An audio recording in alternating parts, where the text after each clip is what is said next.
Everyone in Red Hollow County knew the rule. If you hear a baby crying in the woods after dark, do not follow it. But rules mean nothing to people who are tired, broken, or desperate. The victim's name was Evan Mercer, a 32-year-old delivery driver who had recently moved to Red Hollow to escape debt, loneliness, and sleepless nights. Evan worked long hours, barely spoke to anyone, and spent most evenings driving the same forest road to get home. That's why, on a cold October night, when Evan heard a baby crying near mile marker 11, he slowed his truck instead of speeding away.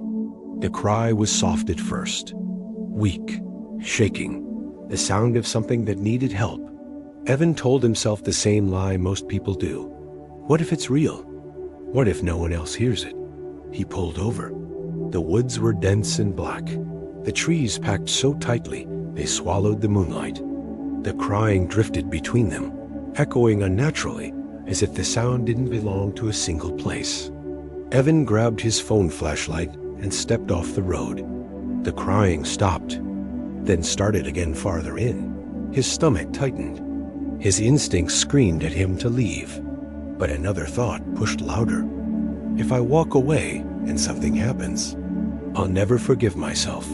So he followed the sound. The forest grew colder with every step. Leaves stopped crunching under his boots, as if the ground itself had gone soft. His phone light flickered.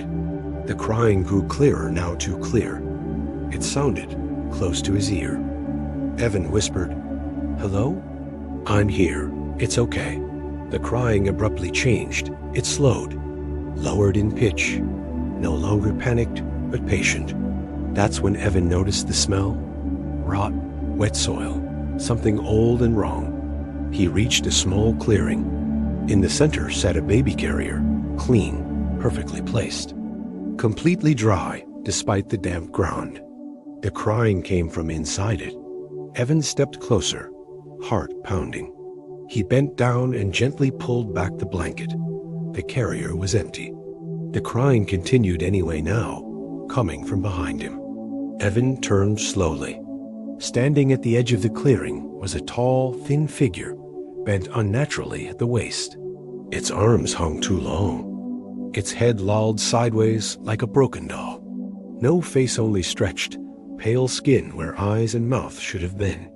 But the crying came from its chest, from somewhere deep inside it. Evan staggered backward, gasping. His phone dropped, the light spinning across the trees. The thing took one slow step forward, and then it spoke.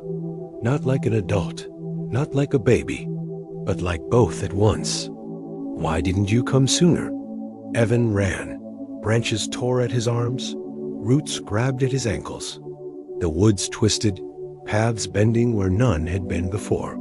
No matter how fast he ran, the crying followed right behind him, inside his head, inside his bones.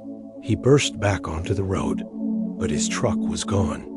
In its place were small, muddy footprints leading back into the forest, and one set of adult footprints, his own, facing the wrong direction. Evan screamed for help, but the sound vanished into the trees. The crying stopped suddenly. Silence. Then a soft voice whispered directly beside his ear, "Now you stay." The next morning, a search party found Evan's phone at mile marker 11. The last video recorded was shaky and dark. It showed Evan's face sweating, terrified, whispering, "There's no baby. There was never a baby." Then the camera tilted. For half a second, the screen caught a reflection in Evan's eyes. A tall figure, bent forward, cradling something invisible. The video ended with a single sound, a baby crying, followed by Evan crying with it. They never found his body. But weeks later, drivers reported hearing a baby crying near mile marker 11 again. And sometimes, if they stopped too long, they heard a grown man crying too.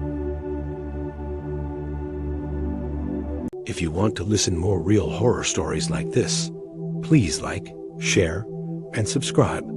Your support inspires us to collect more real stories and bring them to you.